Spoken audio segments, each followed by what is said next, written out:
कधीच नाही चुकणार तुमचे फेवरेट टीव्ही शोज झी5 सोबत, तेही एकदम फ्री। पैसे सापडले, घरही परत मिळालं, पण मुळात हे पैसे घरातून गायब झालेच कसे हे काही समजायला मार्गच नाहीये। त्या सामूहिक विवाह सोहळ्यातून सुद्धा पैसे असेच चोरीला गेले होते। हे सगळं परत परत घडणं हा काही योगायोग नाहीये। याच्या मागे ना नक्कीच डॅडी असणार आहेत, पण पुराव्याशिवाय सूर्य माझं काहीच ऐकणार नाही हे पण माहितीये मला। पण या सगळ्या मागे नक्की तेच आहेत हे शोधायचं कसं? पोलिसात तक्रार करू का? हो, आता ना पोलिसात तक्रारच करायला पाहिजे। काय झालं? घाबरले ना मी।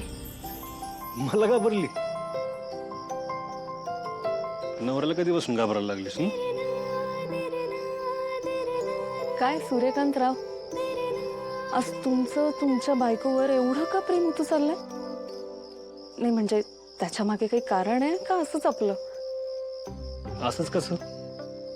थोडी जाग, हे घर तुझ्यामुळे आपल्याला परत मिळालंय, नाहीतर माझ्या डोक्याने शक्यच झालं नसतं।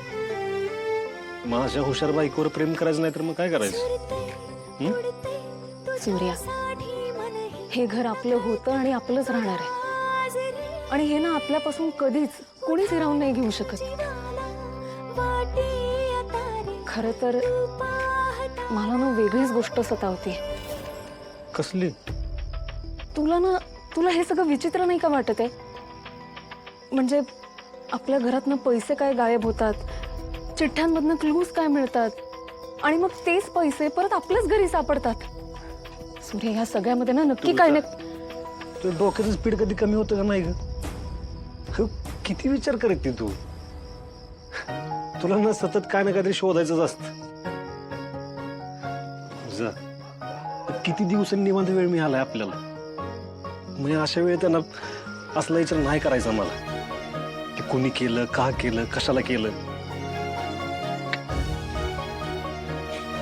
त्यापेक्षा ना तू आनंदानं माझ्या मिठीत आहे। हे ज्याने कोणी केलं असेल ना त्याला वाटलं तर दिवसावर येईलच की।